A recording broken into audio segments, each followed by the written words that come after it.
Hey, what's up, Connor? What's up, Sam? Hey, listen closely for 1 second. Okay. Did you hear that? Yeah, kinda. What was that? That's the sound of me cracking open a Bud Light. You know what happens in Cleveland if the Cleveland Browns win a game? They get that giant fridge of Bud Lights. Yeah, so I'm having one tonight since they won't have any as they're playing the Jets right now. So I'm gonna tip one back for all you Cleveland fans out there. I thought that when I opened that, I thought that was gonna be louder, but yeah, no, they're not winning tonight. What a start! What a start to the podcast. Welcome everybody to another installment of Sam and Connor, Not the Experts, talking football, talking a little shop. Oh yeah. I guess to start here, let's go over what happened last week. So last week we did a daily fantasy lineup, played against each other, wagered $1, I think. Big spenders. I think that was it.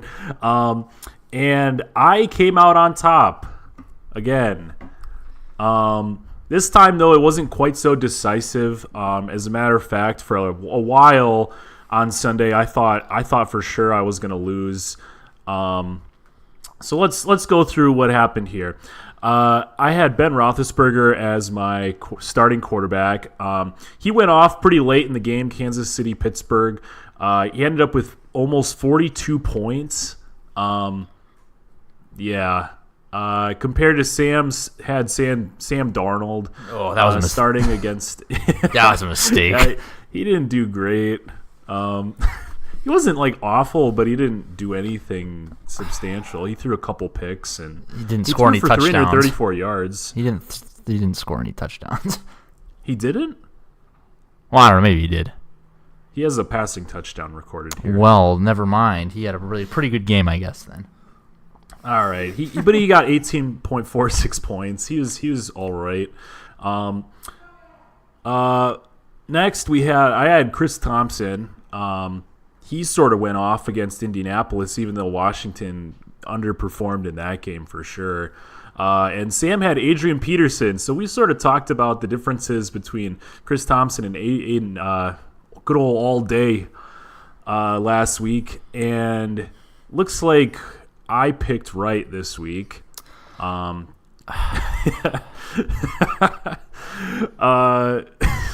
Yeah, Chris Thompson scored 22.3 points compared to Adrian Peterson's 8.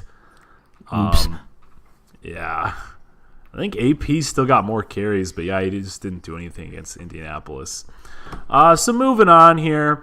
I had James Conner, and Sam had Melvin Gordon. Melvin Gordon, sort of as expected, lit up the leaderboards here with 30.6 points. James Conner didn't do bad. He had 19.5, but I was on the fence about taking Melvin Gordon, actually, last week. I thought about it. He was in my original lineup, I think, but I just didn't take him, and he gave Sam a lot of points, so took an L there. I had Demaryius Thomas, and he had Jarvis Landry. Demaryius Thomas didn't do anything. We talked about how he was probably going to do something last week, and I was wrong about that. Didn't do anything. Had like 5 receptions for just over, he had 18 yards, so incredible. We both didn't really hit one on the next one. I had Randall Cobb, and he had Robbie Anderson. Accumulated a total of like 11 points between the two receivers, so just really great stuff there. Keeping it moving. All right, and then next I had Tyler Lockett and to Sam's Tyreek Hill. A little closer here because of a lot of garbage time on behalf of Russell Wilson, I thought. Tyler Lockett really wasn't doing anything in that Seattle-Chicago game, and then he had that one miraculous touchdown, like sort of towards the end of the game, and that's kind of what saved him, I think. Otherwise, he wasn't doing anything because Seattle was just getting crushed all day on that Monday night game. Yeah, that Seattle team is, I think we'll get into it later, but man, Seahawks are bad. Yeah, it's super disappointing. It's like watching that game against the Bears. The Bears defense I think they're for real this year. Like, I don't know. They had a pretty good defense last year. Pass rush. Yeah. Got better. Right. A lot better with one man better. And so anyway, Tyreek Hill had a quality game. I think he was overshadowed by Sammy Watkins in that Kansas City-Pittsburgh game a little bit. But still quality, still put up 20 points. I mean, that's not nothing. It's still pretty good. It almost feels like nothing for Tyreek Hill, though, because he's such a dynamic player in that offense. He's usually that guy. Actually, I guess we could get to it next because you had Travis Kelce as your tight end. He ripped apart that Pittsburgh defense. He had 32.9 points there, 2 receiving touchdowns, 109 receiving yards. Like, pretty crazy. Compared to, I had George Kittle, Kittle train. He had a measly 4.2 points, a measly 420 points there. Great. So, lost there. Sam picked Frank Gore for some reason.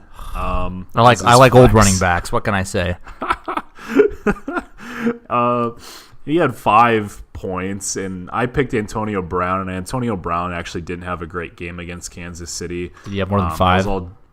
He had 15.7 points. He's kind of like a Tyreek Hill, where it's like even an off day for him isn't like awful, but it was. In his case, he was greatly overshadowed by Juju Smith-Schuster in that shootout. And then to wrap it all up, defense, Sam picked the Panthers, got him a solid 1 point. And then I had the Bears. They had 17 points for me. Winner. And that's kind of what won me against Sam and for most of my contests that I entered in this past week as well. That Bears defense, along with Tyler Lockett catching that garbage time touchdown, really catapulted me into the winning pool. So that's pretty much what happened last week. And so we're going to try to replay it again this week. We're going to try it again. We'll see what happens. Do you want to go over regular fantasy at all? Do you pay attention to our regular fantasy league at all? Oh, yeah. I pay more attention to that than the daily one. Oh, do you really? Yeah. Do you want to go over that at all? You want to talk about it? We don't have to. I got to remember who I have. I got to pull it up. I don't have it up in front of me. My fantasy lineup is this ragtag, stitched together fucking mess. I am not happy with how the first couple of weeks are going. It's a long season, but are you 0-2? Just no. I'm actually 1-1. I won pretty decisively last week, mostly because of Ben Roethlisberger, because he had like 40 points in our league. Nice. Yeah, it was mostly him. Yeah. So I don't know. Not real pleased with how everything's going so far. I feel like I haven't really played, like the last guy that I played, I don't know what his squad was about, but I somehow came out on top. But I have nobody. Like, nobody is like a real player. Well, you got Lev Bell. Yeah, I got Lev Bell sitting on my fucking bench, waiting for his name to be called here. I got LaShawn McFucking-Coy here, he's the only guy that's doing anything on that Bills offense, and even that's not really much anything, so great. I got Mark Ingram's suspended ass sitting on my bench. And then, so the rest... Julian Edelman, too? No, no, I don't have him. So the guys in my lineup, if any of them get hurt, I'm, like, actually fucked. Like... I picked up Phillip Lindsay and Corey Clement off the waiver wire, and they're supposed to be contributors. Phillip Lindsay's actually turning into a real stud. I think he's like the feature back in Denver, actually, somehow. I don't know how that worked out. I think you found a diamond there in the rough. Fucking good, because I literally have no running back depth beyond Corey Clement and Phillip fucking Lindsay. Like, that's kind of disappointing and worrisome. Like, Hey, I'll trade you Kerryon Johnson. for what? Lev Bell? Yeah, same trade I made you the other day. I don't think I could make that trade. Oh, but interesting development on the my side of the real fantasy world. Yeah. I got to eat my words here, and I benched Tariq Cohen this week. You benched him? Yeah, Why? I got Peyton Barber playing the bad Steelers defense. Oh, hell yeah. Peyton Barber. Also, I wasn't real inspired with what I saw on Monday night in terms of production. Yeah. So that one guy who talked so much shit to me in the draft about drafting him when I did, yikes. Well, he got hurt, didn't he? Who? Tariq Cohen? Tariq Cohen. Oh, I don't know. I think he got hurt. I don't think so. Oh, I thought he left the game. There was an injury report about him. Maybe not. Maybe he just didn't do anything. So, okay, between that and you talking about Tyler Lockett scoring that garbage time touchdown, I watched the whole game, but I feel like I didn't watch it because I don't remember any of this. Oh. I mean, I didn't realize he left the game until after. I was looking at some stuff for daily fantasy, and that's where I came across that. I didn't realize he got hurt until this coming week. So I didn't see it happen. It might have just been maybe he just left in garbage time because they were winning by quite a bit. I don't know. Anyway, so this week in regular fantasy, I'm hoping to pull off another. I have to essentially wait until week 5 when I get back Mark Ingram to have any sort of stability in my lineup, I think. That's the opinion that I am of right now. I'm not real confident in any sort of week until then. What about you, Sam? I agree. But as we'll talk about when we get to talk about this week's my daily fantasy picks, I'm all in on Fitzmagic. Dude, I picked him up. I picked him up off the waiver wire in regular fantasy. I know. I tried to get him. I tried to steal him, actually. But you fucking took him. I'm playing him in my daily fantasy lineup. I'm stacking him with deep threat Deshaun Jackson. Man, I'm all in on Fitzmagic. Hell yeah. Well, let's move on here real quick to some NFL news, and then we can get into our Week 3 DFS picks. So just real quick here, just a couple things. Josh Gordon was traded for peanuts and a bag of balls to the Patriots, so that's noteworthy. The most predictable thing that could have ever happened once Braun said they were getting rid of Josh Gordon, they were shipping him out somewhere. Yeah, yep, he's going to the Patriots. Not a real surprise there. I think the real surprise to me, though, was that the actual value that they got him for, it was like, what? They swapped 5th and 7th round picks? Was that it? I thought, no, yeah, sure. Because they were able to get that. I think that 7th round pick was like conditional if he, remained in. If he did not complete a certain amount of games, they would give him a 7th round pick. But then they just negotiated to have that 7th round pick included nonetheless. Okay, well, it's the Browns, man. Yeah, right. I mean, either way, it doesn't really matter. Literally a bag of peanuts and a bag of balls for Josh fucking Gordon. So now he's on the Patriots. Great. I don't really know what he's going to do this week. Probably not a whole lot because I think they're supposed to have a pretty complex offensive scheme there going on. That's why they're the Patriots. Josh McDaniels, blah, blah, blah. They'll probably have like a package for him or something, have a few plays. Yeah, I'll be interested to see what he does. Just because, a year ago we were looking at Brandon Cooks and we were like, oh man, on the Patriots, yikes. And then, he had like 200 some yards in the last like 4 games total, like 200 yards amongst those 4 games. And so I don't know. Like I'm curious to see what happens. It's scary because it's the Patriots, but they had Brandon Cooks last year, and I think that's a kind of fair comparison. I don't know. Yeah, we'll see. So that's that. Carson Wentz is returning to the Eagles here. He's about to put the team on his fucking back and get them in line here. Yeah, so we'll see how the Eagles function now with him. I feel like they've been kind of anemic thus far, especially last week against the Bucs. Yikes. Well, no, not so fast there. The Bucs are for real. Yeah, the Bucs are for real. See, this is how it works. I mean, everybody thought the Bucs were going to take a big step after watching Hard Knocks last year. No, it's at least a 1 year, layover between before all that Hard Knocks success actually turns into anything. So I'm thinking next year, by the same logic, Browns are going to be a decent team next year. Fitzmagic, we're going to be talking about. I don't know, either Baker or someone playing quarterback for the Browns being good. Yeah, I think that's a fair hypothesis. I don't know about any of the other teams, though, that had Hard Knocks on and how they were the year after. Not a fair sample. We got one team.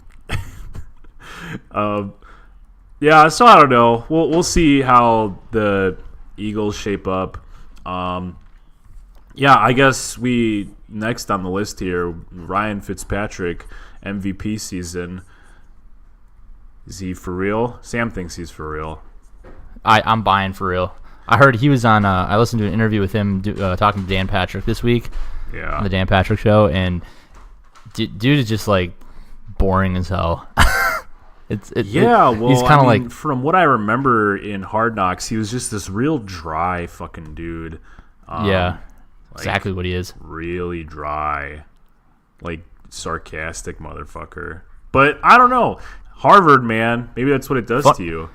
Funniest thing he said, he was talking about. Dan Patrick asked him like, "Oh, if you make the playoffs or something or win a Super Bowl, would you shave your beard?" And he's like, "No."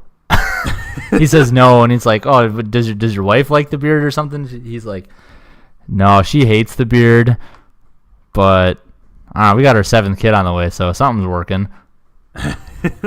So, did you see his beard? He rubbed beards with another guy on the Bucs. He ran off the sideline and took his helmet off, and they rubbed beards, and he put his helmet back on and jogged back out. Oh, that's good. His beard kiss. So yep, yeah, I'm all in on Fitzmagic. Yep, Ryan Fitzpatrick MVP season. So I guess to counter that, what's your opinion on Patrick Mahomes?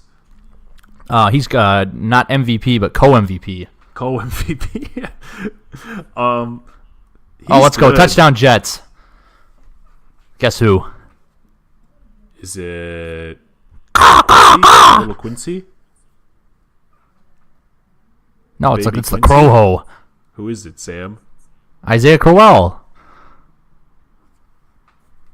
I lost you there. Hello? Hi. Did my audio cut out? Yeah. Oh, I said caw, caw, caw! Oh, the crow. Isaiah Crowell. Fuck yeah. Man, All Isaiah right, Crowell's for real this year. Just like Patrick Mahomes. Yeah, I'm buying Pat Mahomes. All right. Dude's got a cannon for an arm. Co-MVP with Ryan Fitzpatrick. So with that, what? And just to wrap that up, I'll even say this. Buccaneers, Chiefs, Super Bowl, they're gonna split the MVP, Super Bowl MVPs too. Co-MVPs in the Super Bowl, co-MVPs in the regular season, co-MVPs in life. Mm-hmm. All right, so with that, let's roll into this week's Daily Fantasy. Let's go through your picks first. All right, so as I alluded to, I got Fitzmagic against the Steelers. I mean, the Steelers have been bad. I mean, for as good as I think Fitzmagic and Pat Mahomes are, the Steelers definitely helped them look good. So yeah, Fitzmagic at quarterback, Matt Breida, I don't even know how to say his name, but running back for the Niners, playing the Kansas City Chiefs, who also have a bad defense. Good Chiefs, good offense, bad defense, but so yeah, I like Matt Breida, $5,400. Jordan Howard, I like what they're going to run the ball. They're going to be up against a very bad Cardinals team. Jordan Howard's going to get a lot of carries running downhill, I think. And then stacking, so Fitzmagic with his deep ball threat, Deshaun Jackson, and against a bad Pittsburgh defense. They can't cover anybody back there. Then we got Geronimo Allison value pick, $4,500. That's subject to change. If Aaron Rodgers for some reason doesn't play, then no, I don't trust Deshaun Kaiser, nor should anybody. But Geronimo Allison, he's been very much involved in this offense with the departure of Jordy Nelson. We also got Tyreek Hill, who's just really fast, playing Philly. I'm sorry, they're playing San Francisco. San Francisco's defense is, I don't know. He's faster than them, though. I know that. And then, big value pick here, Eric Ebron. Eric Ebron has burned me in regular fantasy the last 2 years. For some reason, I end up forgetting to get a tight end, so I end up with Eric Ebron, and he doesn't do anything. Now he's in Indianapolis. He has 2 touchdowns this year already, which is 2 more than he's had his entire career, probably. I'm scared. It feels man. like that. He's pulling ahead of Jack Doyle, but I don't know. I feel like he does this every year. He has 1 or 2. Yeah, weeks. he's just gonna cuck me now this week, because now I'm gonna play him. This didn't then finished up. I got Christian McCaffrey. Yeah, X Factor for the Panthers. Gets a lot of receptions, so PPR definitely a plus. And I got Cowboys defense, big value pick, only $2,200 because the Seahawks offensive line is terrible. Yep, agreed. So there it is. There is your winning $1 million point lineup.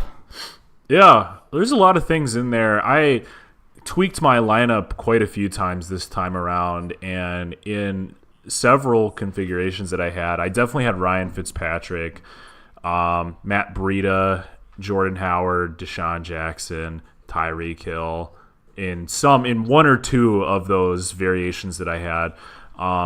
Because I think you're right on a lot of those. Jordan Howard was one that I just pulled out just because he couldn't fit in the puzzle pieces there when I was doing my final one. I think he's going to run all over the Cardinals. And I was unsure about how they would split up his carries with Tariq Cohen. I think he's going to get a lot of carries because I think that game script is – I think the Cardinals are just doomed. They're a bad team, man. It's them and the Bills are trying to get last fucking place. They're in a competition for who can be shittier week to week. The Cardinals don't get quite as much hype because I don't think they're quite like a nuclear reactor. Well, they didn't have anybody quit on them at halftime yet. Yeah. Man, that was so I was so sad it was Vontae Davis. It was a guy that I actually kind of respected, and in the Hard Knocks thing with him getting cut by the Dolphins, it was this guy who went on to become a Pro Bowler, a cool story, and then it's man, fucking dude. And then he got cut halfway through the season last year by the Colts. Then he came back and got a spot starting for the Bills, and he just fucking left halfway through. Pat McAfee talking about that was hilarious because I guess he does a good Vontae Davis impression. I didn't remember Vontae Davis having such a high voice. Yeah, you should look that up if you haven't heard I watched it. Yeah. He did it for so long. Yeah, this ain't for me anymore. Oh man, it was good. But anyway, I heard someone else ask, does he ask for half a game check from the Bills? Yeah. What do you even do with that? I have no idea what you do in that situation. I'm sure nobody does because nobody's done it. But how do you what? You couldn't go home and beat the traffic? I don't know. You couldn't sit on the bench? Nothing? Yeah, I don't know. Weird situation. Anyway, yeah, I think Fitzpatrick is going to go off. I don't know, man. I think it's the 2015 season, man. I think he's going to have some excellent games, and then he's going to have some not very excellent games. Some real. Well, he's not falling back to earth yet. No, not yet. I agree. I mean, in all seriousness, this thing's probably going to come crashing down, but not yet. Not with the Steelers defense. The Steelers defense is really bad, and that's, I guess, what puts me off too. Is that I think he can still throw for maybe not 400 fucking yards, but he can. I think he's gonna. It's going to be a high-scoring game. And the Steelers are away, so Big Ben is just going to play like fucking trash probably. So anyway, I agree with a lot of the picks. I heard his comp on the comp today for over the last 3 years. Big Ben on the road averages like 250 yards, which is whatever, and like 1.1 touchdowns. I don't remember how many interceptions he averages in road starts, but it was the comp to that. The player most similar to him, Trevor Siemian. So God, fuck. Yikes. Yeah, I had Antonio Brown in my lineup at first. Then it was like, oh my God, like spending big on him, like not about it. I am not confident in how after Big Ben's week 1 performance was like, holy shit, man. Scared. It's got me scared having him in my regular fantasy lineup. So anyway, let's move on to my picks here for daily fantasy. So I have, I'll just run them down first, then I'll try to do a little bit of an explanation here. I got Blake Bortles for my quarterback. I got Gio Bernard, fumbles. Running back. I got Corey Clement, second running back. I got Marquise Goodwin. Yeah, he's fast. Wide receiver. Tyreek Hill at wide receiver. He's faster. Michael Thomas at wide receiver. O.J. Howard, tight end. Calvin Ridley for my flex. And then Vikings D and special teams. So, all right, here we go. So, Blake Bortles. Blake Bortles is an attempt to save a little bit of money here. But he played real well last week against the Patriots. Absolutely he did, and which is why I wouldn't count on him to do it twice in a row. No, I think he's definitely, like we talked about Ryan Fitzpatrick. No, maybe not crashing and burning quite like him, but like I think he's definitely like an up and down kind of guy. For sure. The things that I have just going for them, though, is that they're playing at home. They're heavy home favorites against the Titans here. And I think they're starting Blaine Gabbert next week. So it's a big – and no Delaney Walker. I think their biggest threat is Corey Davis, and I'm pretty sure A.J. Boye and Jalen Ramsey are going to shut down anybody in that passing offense, which leaves them with Dion Lewis and the ghost of Derrick Henry. How much is the Jaguars defense? I didn't look. They're below the Vikings. I think they're 4K. I guess that's still a lot for defense. Yeah. I wasn't that confident in them. I just don't think they're going to score a lot of points, the Titans. So yeah. So I picked Blake bet Bortles. The under. Yeah, definitely bet the under. I don't think it's going to be a very high-scoring game. The thing that I read, the statistic that really caught my eye, was that Blake Bortles has been scrambling for the equivalent of a passing touchdown in fantasy points each game. He's scrambled for like 77 yards this season so far. I think that's nuts. He ran like a 4.9. He's running all over the field. I know they do some stuff. They like to move him and do some read option stuff with him, but I didn't know it was. I guess I didn't realize it was that play. He was that productive out of doing that stuff. I think it's just because they don't expect it. This slow fucking guy, so they're covering everybody else. And then it's there goes Blake. He's got the wheels, big bumbling wheels. and stumbling. The Jags are also shuffling him down to the Waffle House. Kinda. It's like, I don't know. I think he's just dinking and donking down the field, and he just sort of ends up with like 40 rushing yards at the end of the game. Is Blake Bortles a system quarterback? Maybe. I don't know. I think they did something in that locker room with when Tom Coughlin joined the Jags. Something changed, man. They flipped a switch. So I think there's something systemic about how he plays quarterback, but I don't know. I think he's just a real guy. He's the people's quarterback. Anyway, they're also returning Leonard Fournette. I think that's important to note. Their rushing game is going to be much better than it was last week. So moving on, Gio Bernard. So he's another value pick here, saving some money. But the injury to Joe Mixon has him sidelined this week against Carolina. Carolina's defense has not been very good against the run thus far this season. They allowed 107 yards to Tevin Coleman Tevin Coleman alone. Devonta Freeman was out last week. So I'm expecting him to put up some numbers here, especially because last week when Joe Mixon was out, week 16, 17, I think, he rushed for 106 yards in each of those games, and he was averaging around in the top 10 of running backs in fantasy during those couple of weeks. So just hoping to get some value out of him for his low price point there, more or less. Don't really know if he's going to have a big old game or anything, but just kind of trying to get some points there. Next, I got Corey Clement. He's another saving some dollars pick there. Just because, and he this could also change, I guess, between now and Sunday, because his value is heavily tied to Jay Ajayi and Darren Sproles' statuses. Darren Sproles more so than Jay Ajayi, I guess, because Darren Sproles is sort of functioning as that pass-catching running back. I'm pretty confident Darren Sproles won't play this week. I don't think Jay Ajayi is playing either. He didn't practice today. So given that, if both of them are out, he's due for a pretty heavy workload. In Indianapolis, as we said before, they've given up copious amounts of yards to Joe Mixon and Chris Thompson, catching out of the backfield there. So also hoping to get, I don't know if he's going to have a monster game, but he's definitely going to have a lot of volume, especially if those guys are both out.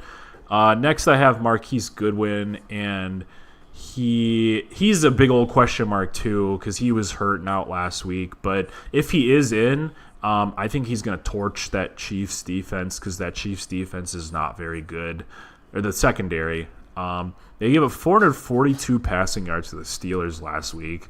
So although I'm not totally sold on the Jimmy Garoppolo hype train, especially after watching a couple of his games this season, they have the highest over-under of any of the games that are happening this weekend at 57. So I'm expecting there to be some sort of a shootout here. And Marquise Goodwin, if he plays, is bound to get a lot of volume just because there aren't a whole lot of options there. It's like Dante Pettis and Pierre Garçon, Kittles and Bits catching the balls there. So, yeah, I don't know. I think he's Slim Pickens down that far down the at that price point. Yeah, the people around $5,500 are just straight ass, man. I was sitting here this morning for like an hour trying to find somebody worth taking within $5,500, and there's fucking nobody.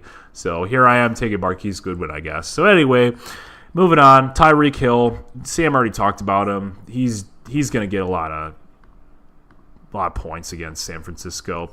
He's not getting covered by Richard Sherman, and I think Richard Sherman is the guy. And even he's kind of slow after that Achilles injury. He's getting covered by K'Waun Williams, and K'Waun Williams is actually kind of a decent slot corner, but this season he's given up over 16. Oh, shit. What? Oh, sorry. So the Crow just scored another touchdown, and his celebration was fucking crazy. What do you do? All right. He took the ball, turned around to the Cleveland fans, and wiped his ass with the ball. Oh, my God. So he's got a flag for that. That's fucking dope. All right, sorry. Carry on. Man, we need more of that. Need more Randy Moss mooning the fans, more Isaiah Crowell. Oh, shit. I wish I had the audio on to see if Joe Buck said it was a disgusting act. Damn it! I'm sure that video will pop up somewhere. I'm sure somebody caught this. I'm gonna check that later. All right. So anyway, Tyreek Hill got him. Michael Thomas I got against Atlanta there. Yeah, I don't know. Michael Thomas is kind of a beasting and feasting this season so far. He got 28 receptions over 2 games. Did you say beasting and feasting? Yeah. Nice. That little gem. Yeah, I don't know. Atlanta's secondary isn't very good. They gave up 335 receiving yards to Carolina last week. With who's even there to get the ball thrown to in Carolina? I don't even know. I think Christian McCaffrey, honestly. I think he got a lot of yards last week, but I don't even know who they're throwing it to. So anyway, I'm pretty confident Michael Thomas will do plenty of work there. New Orleans secondary, I guess, is also questionable for some reason. So it's probably going to be a high-scoring game between Atlanta, Julio Jones, and the Saints there. So anyway, moving on. Tight end, I got O.J. Howard at $3,300. He's also kind of a value pick, but I think that he's going to have a big game against Pittsburgh because they were the ones that allowed that big game to Travis Kelce last week. So I think for $3,300, I mean, he's might not be a Travis Kelce, but I think he's going to have a lot to work with Fitzmagic at the helm there. For my flex, I got this is sort of a prayer here. I got Calvin Ridley at $3,700. He had a decent game last week. I don't really know what he's going to do this week, but he's a value pick just to make up for all the heavy hitters that I have in my lineup here. He only lines up in 3 wide receiver sets, but the game script is probably going to dictate a pass-heavy offense. And he's not getting covered by Marshawn Lattimore. So if Marshawn Lattimore manages to come back and, feel like his normal self again, Julio Jones might get covered in that game, and then that leaves you with Mohamed Sanu, Austin Hooper, and Calvin Ridley. So we'll see what happens there. I'm also not real confident in Matt Ryan either, actually. He's kind of been playing like trash this season, but we'll see. They're at home, so again, it's kind of a prayer pick. And then for my defense, I got Vikings against the Bills. The Bills are, nothing really needs to be said there. They're really bad. So I paid up for the Vikings. Yeah, Peterman can. I paid up for the Vikings because I'm just trying to recover any lost points that I might lose on some of these guys that I'm sort of just, shotgunning into the lineup here. So that's the idea there. That's who I got. We're going to see how this plays out. I don't know. Yeah, that's kind of that. Yeah, I think my lineup's going to win this week. It just might. I'm not real confident in my lineup. Not confident. So the same thing all. last week, where you spend all this time doing your research and then I don't know. I need to not. I do way more research than I should, and I think that doing more research will make me feel more confident in my picks, but it's the exact opposite. I look at your lineup. Paralysis by analysis. Kinda. It's exactly what it is. Fuck, man. I don't know. All these data, and numbers, and matchup statistics. The science. The fossil records. It doesn't do anything except make me more unconfident in my picks. So I don't know. We'll see. We'll see what happens. I don't know. I think that a lot of it will be dictated by the game scripts that develop for a lot of these games. I think that that's what a lot of both of our picks are contingent on. So I don't know. We'll see. Moving on past NFL, though, let's talk about the garbage NCAA betting picks that we had at the end of last week. Jesus Christ, that was I don't know how we do that. I don't know how I did that last week, but we were going through. I actually played Kansas Rutgers because I was thinking, wow, Kansas is bad. Rutgers is pretty bad too, but not Kansas bad. Boy, was I wrong. Yeah, I'd say so. That was the great looking at the score pop up over the Jumbotron or the side of Camp Randall and looking over and uh-oh. Yeah, that was pretty rough. And then also I bet Nebraska and Troy, and because I thought, well, Troy, who are they? Nebraska's a Big Ten team. They can't be that bad. They're that Nebraska's bad. Scott Frost isn't bringing his UCF magic over there. Not yet, at least. But it was the first week of the season where I finally, got smart and decided not to take the Badgers to cover. And boy, that was a heck of a week to do that, huh? Whew. Wow. What a game. What a I'm glad we were there to actually watch this game happen when not actually just watching it on TV. Yeah, that game was weird just because I thought the whole game oh, well, the Badgers, Wisconsin's good. They'll get it figured out. They're bigger. They'll just wear them down in the fourth quarter. And then, then it's the second half. And then now it's oh, man, there's only 2 minutes left and they're still down. Yeah. It's kind of snuck up on me. That sucks about the Badgers. I agree wholeheartedly. I always make excuses for them as being they're a pro style team, so they run the game flow as such. They're not gonna wow you with any deep balls or anything like that. We're gonna truck along through all 4 quarters of the game, and then in the fourth quarter they pull ahead by 1 billion points because the other team's worn out and the Badgers are still standing. That's how it's kind of worked perennially, at least since I've been out of college and when I started college in 2012. It's kind of how it's just worked year after year against those non-conference cupcake teams, against Roast Beef University. It's I don't know. So I agree. It snuck up on me too. I always thought we were within arm's length of the game, and then all of a sudden we were the whole time. It was only a 3-point game, right? And then the end of the game happened, and it was oh man, yeah. If we don't finish this drive, we're fucked. And old keg leg missed the kick. Yeah, and oh, there's only so much you can blame on that. And I mean, you should probably make that kick. But yeah, probably shouldn't have been in that position to begin with. So no, yeah, I don't know. Well, they'll just roll through Big Ten season, win a Big Ten title, and get in the top 4 that way. Exactly. It's all right. It'll be fine. Easy. I don't know. No, but actually, in all seriousness, I am selling on Alex Hornibrook. I thought this passing game was going to be good this year. Because he was decent, especially in that Orange Bowl last year. Was pretty good. Yikes. And then I guess he won the Manning Passing Academy or something this summer. Was really good there. Yeah. Man, dude's got a noodle arm. Dude can't throw the ball very. He looks when he winds up to chuck it deep. It looks like he tries so hard, and in the end it doesn't matter.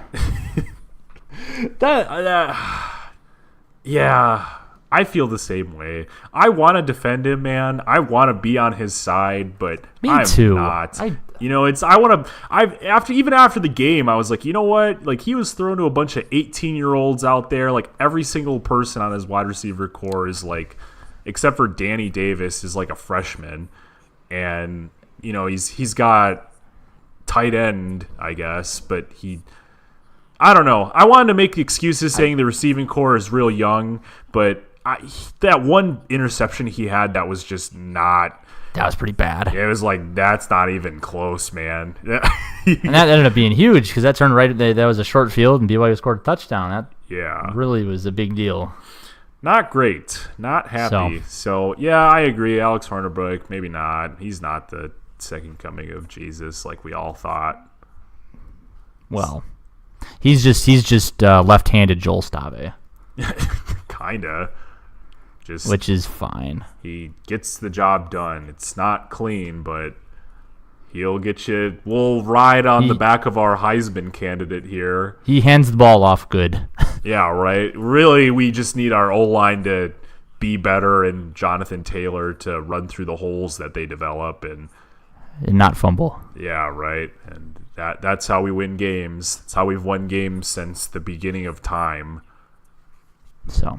Yep. So Badgers not great. Didn't win. In conclusion, I'm never betting on college football again. Sam's never betting on college football again until this week, where we have the big showdown here. Oh wait, actually we missed one, or we didn't talk about LSU and Auburn. Auburn was winning that game. I don't know what happened. I didn't watch any of it, but they were up, and I guess they lost. The better Tigers came out on top.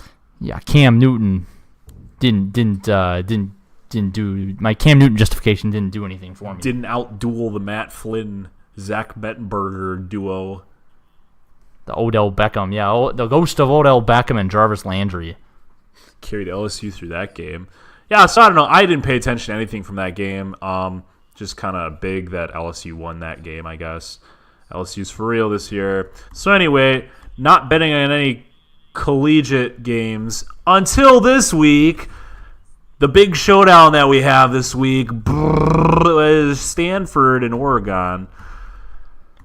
We got plus Stanford. plus 1.5. I got Oregon. Stanford big. I got Stanford big too.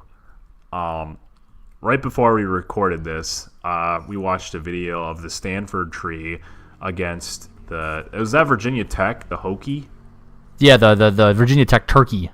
The Virginia Tech turkey, yeah, oh my God. It didn't even look like he was joking around. He's like kicking this bird and like And the thing was, it wasn't even the real Stanford, the official Stanford tree. It was some guy dressed up like the Stanford tree. Yeah, it was like Walgreens brand Stanford tree is on the sideline for some reason kicking the Virginia Tech mascot, and he took an axe from him. Was that what it was? I couldn't tell what it was, but it looked like it was like a cardboard or something, like a stick. It was some sort Cardboard. of prop, though, that the Virginia Tech mascot was holding, and the tree just takes it and breaks it over his knee, like doesn't give a fuck. So I watched this savage video and then looked up a couple of news articles because I'm pretty familiar with how Stanford like kind of works. I went to the Rose Bowl my freshman year when the Badgers played Stanford, and I remember being around those band kids, and it was like, holy fuck, man. You guys don't care about anything. Like, before the game at these, like, pep rallies and stuff, it's like, you guys actually, like, look embarrassing, but, like, you guys clearly don't care at all. Like, you guys are here to be a bunch of fucks. That's your job. And I think that's kind of what the tree does too. Like, I don't even think the tree is like sanctioned by their athletic department. It sure doesn't look like it. No, it's the band's mascot. Oh, it's the band's mascot? Yeah, it's not even the official mascot of Stanford. It's the band has their own damn mascot for some reason. It's even better. I remember someone told it to me, but like, man, the way that we look at the Stanford band is the way that other bands in the Big Ten look at the Wisconsin band. Kinda. Yeah. I wish I would have been there. I wish I would have been able to see this in the flesh. Missed it by a year. Man, it was wonky watching somebody play the fucking kitchen sink in the Rose Bowl literal stadium. kitchen sink. Literally a kitchen sink. Somebody is playing a kitchen sink inside of the stadium, and like, this is just wild. There's some guy that's definitely wearing a Legalize It shirt on national TV. Just, he's in the middle of the field. It was the biggest mystery to me how that was sanctioned at all by the university. Like, you somehow traveled here and represent Stanford, and that's what we have to show for it. Anyway, yeah, I looked at a bunch of articles about this Christmas tree that apparently is just a real asshole around these parts of the world, and yeah, he's a fuck, man. He's partying with all these people, and he's just like, you know, there's this picture of him with a cheerleader that looks like Halloween. This article that I linked here, the title of it is "Horny Inebriated Stanford Tree, a Menace to Decent Society." Like, this tree, we're talking about a tree here, Christmas tree. Yeah. Anyway, if I had to pick, so that's what our showdown is this week. If it wasn't already clear, you know, who would win in a no holds barred cage match? The Stanford tree or and Donald Duck. And Donald Duck. Right, because I'm not the only one who thinks that the Oregon Duck is Donald Duck, right? It looks like it. Did you see it last week? It's the same fucking character, except he's wearing a green thing, a green shirt or whatever, instead of a blue sailor suit that Donald Duck wears, and he doesn't quack. Yeah. No, I agree. The resemblance is pretty spot on. Yeah, no, the tree all day. All right. How about tree versus? Did I show you that video of the duck dressing up as the Roblox figure from that Kanye Lil Pump video?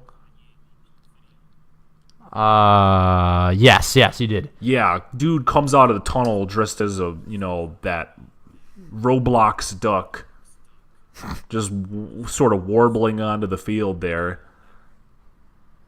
So between those two, you still have the tree. I still got the tree. I'm after seeing that video of the tree versus the turkey. I'm you'd be. I'm trying to think of who would I take over the tree. The Undertaker. Yeah, Undertaker. I mean, like, yeah, a guy from the WWE. Yeah. Maybe the Syracuse orange, just because he does that thing where he like puts his arm in the orange and spins his whole body around.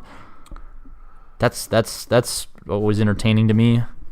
I tell you what though, Samson, the BYU Cougar or whatever his name was, the BYU God. Cougar is a very, very energetic mascot.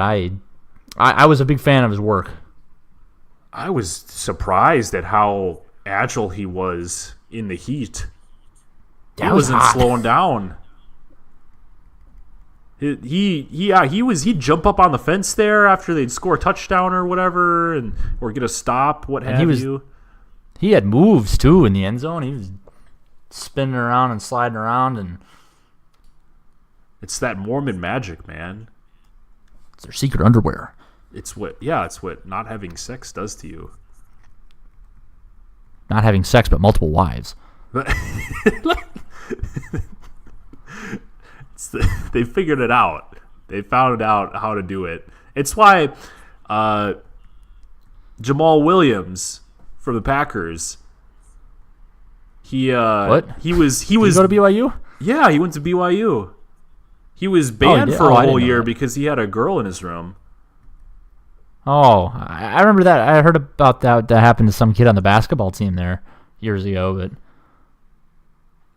That's a real thing that happens. Can't do Yeah. that. yeah, You get powers. So anyway, well, now he can spend all his free time at Bean Snappers if he wants up here. here you go, Jamal. Bean snaps on me. Well, I think that's pretty much it for this week. Do you want to rapid fire some NFL games here? Some NFL games. Yeah. All right. Yeah, I'm sure. gonna read them off, and we're gonna quick discuss. We're gonna fly right through them. All right, we got Colts at Eagles. Eagles favored by 7. I don't know. Yeah, dude, I got Eagles. Carson Wentz, man. Eagles, yeah. Yeah. That's got to be what it is. Bengals at Panthers. Panthers by 3. Oof, I don't think. Ugh. Are the Bengals for real? I don't think they're better, man. They've been doing. Are they real enough for the Panthers? Yeah. Maybe. Which year is it that Cam Newton is bad? The even or the odd years? Was he bad last year? I think he was bad last year, right? Yeah, so he must be good this year. So I don't So, know. Panthers. Yeah, Panthers. All right, Saints Falcons. This is supposed to be the one of the high scoring ones, right? Yeet. Yeah. Falcons favored by 3. Lines at 50, or the totals at 54. Ooh. Ugh. I might take the Saints.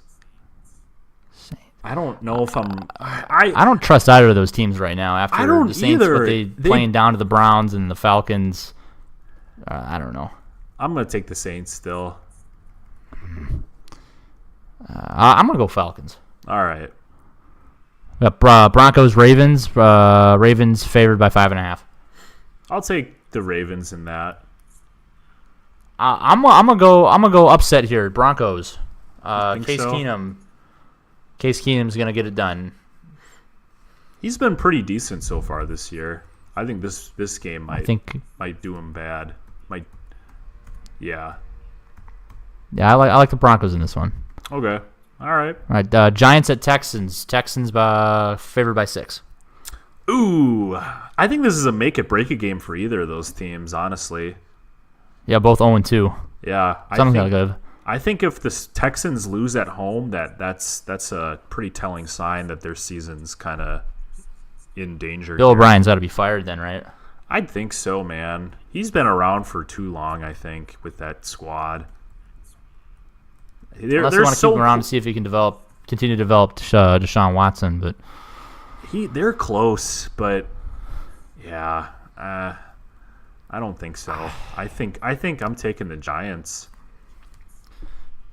Yeah, it's tough. I'm not gonna pick a winner. I'm gonna take the totals at 42. I'm gonna go under. Okay. Because I don't think either team can. Well, I know the Giants can't score. Saquon's for real though. He's good. He's putting the team on his fucking back. He's for real. But yeah, Eric Flowers, man. As long as they start Eric fucking Flowers, I don't know what you're gonna do about that. I watched a video of him he got beat and he just stuck out his leg and tripped the guy coming around the edge. What? Oops. My dude. I don't think they teach you that in offensive line school. Definitely not. All right, moving on. Raiders at Dolphins. Dolphins favored by 3. Yeah, I'll take the Dolphins. I like the Dolphins in this one. Dolphins are 2-0. They're sneaky good. They're they're the team that's gonna dethrone the Patriots in the East. I like the Dolphins. I don't know. I don't know if they're sneaky good, but the Raiders are bad. Yes. Raiders aren't good. I'm not real confident in them. All right, we got Packers at Redskins next. Packers 3.5-point favorites on the road. I'll take the Pack. I don't think the Redskins. I think I like the Pack in this one too. I think that their defense really showcased some talent last week against the Vikings.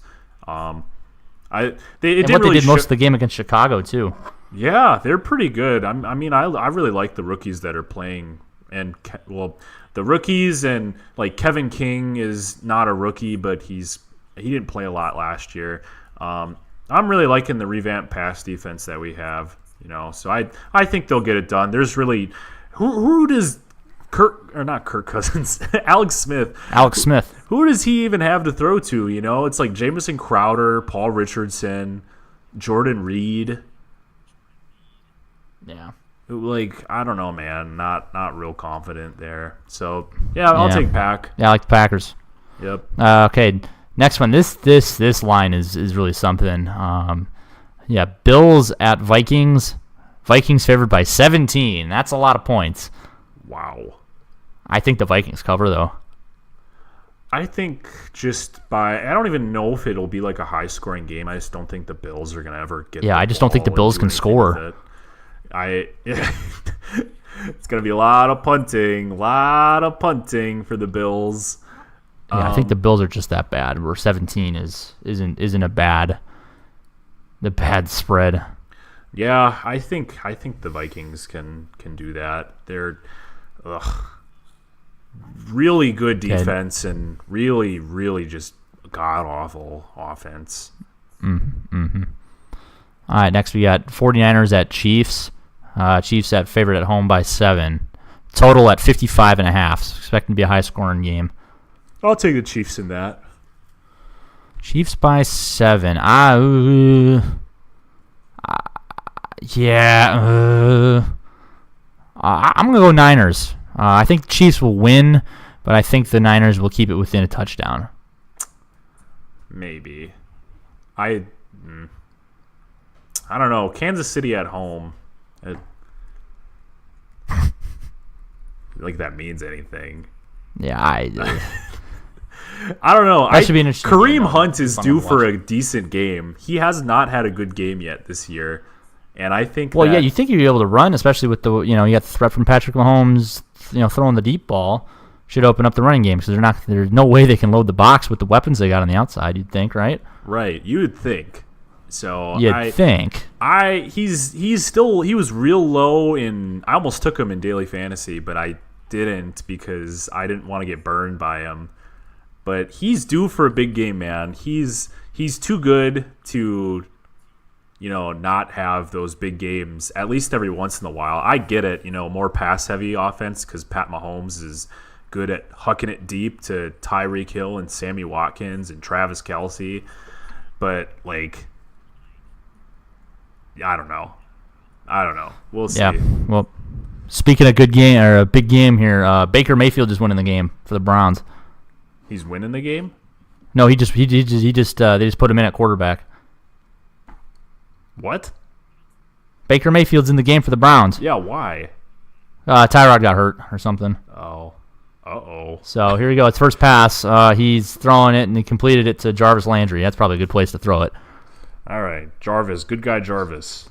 So, anyways, next game up we got here, Chargers at Rams. Battle for Los Angeles.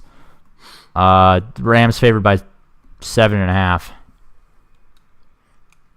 Yeah, I'll take the Rams. I like the Chargers to cover, but the Rams to win.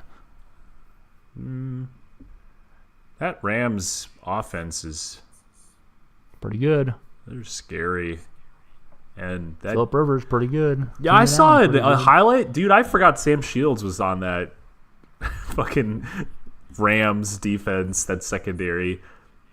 Yeah. That's like 3 number ones that they have. Ooh. Anyway, yeah. Yep. Next up, Bears Cardinals. Bears favored on the road by 6. Got to be that's a lock of the week. Bears. Yeah, I'll take that. Cardinals are that bad. Cardinals are fucking awful, man. They are. Sam Bradford is bad. The fact that they can't him. I don't know. I think the focal point of the problems is kind of him, but it's you got David Johnson, you got Larry Fitzgerald's old ass still hopping around, I guess, but still a productive guy. He can still catch the ball. He might not be as fast, but still catch. But they're getting nothing done there. So yeah, Bears. I'll take that. Next we got Cowboys at Seahawks. Seahawks favored by 1 at home. Just, I don't want to watch. This is a game I don't want to watch. Yuck. Seahawks are favored by 1. Yeah. Dude, I don't know. Give me the Cowboys in this one. I'll take that basically too. Pick them, but I'm gonna take the Cowboys as well. I don't believe in anything. What I saw Monday night. I mean, they got Russell Wilson. He's good for a little bit here and there, but he's gotten sacked 12 times over the course of 2 games. There's no way that's sustainable, man. He's gonna go down, and it's gonna be the Burt Hundley show in Seattle. Yeah. So Holy definitely shit. Cowboys. They're another lock. Can you imagine Brett Hundley at the back of that team? On top of the problems they already have, having Brett Hundley throwing the fucking ball, holy shit. Coming soon to a theater near you. 3-way tie for worst fucking team in NFL 2018. I don't know. We'll see, I guess. Anyway, moving along. Sunday night game, Patriots at Lions. Patriots favored by 7 on the road. Got Patriots. Yeah. Gotta be.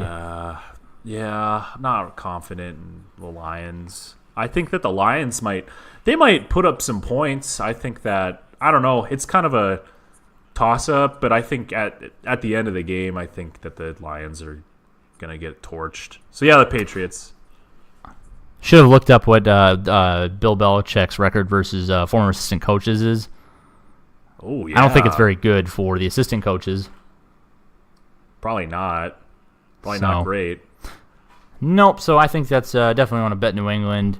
And then the Monday night game, Pittsburgh Steelers going down to Tampa Bay and crossing paths with old Fitzmagic himself.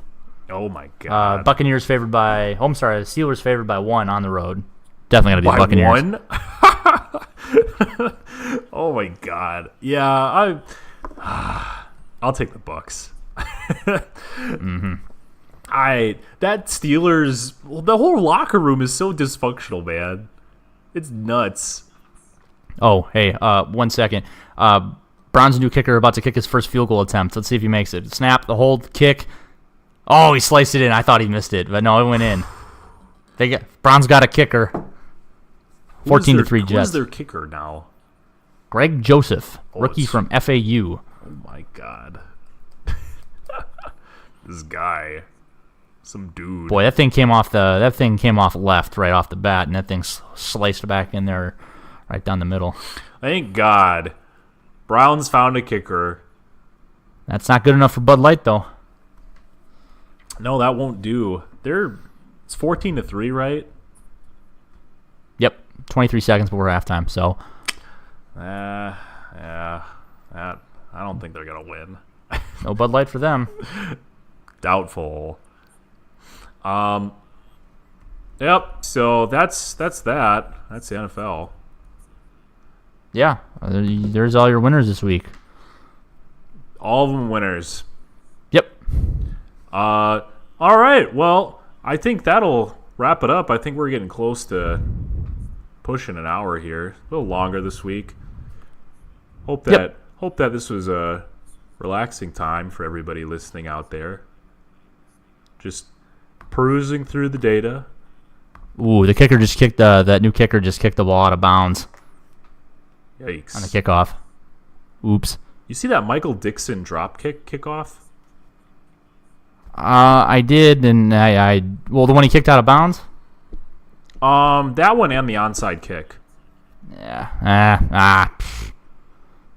That was wild hearing that Sebastian Janikowski over the course of 19 seasons has never had a successful onside kick. Never had one in the fourth quarter. That right, yeah, sorry. I think he's had successful ones, but... What a stat. What?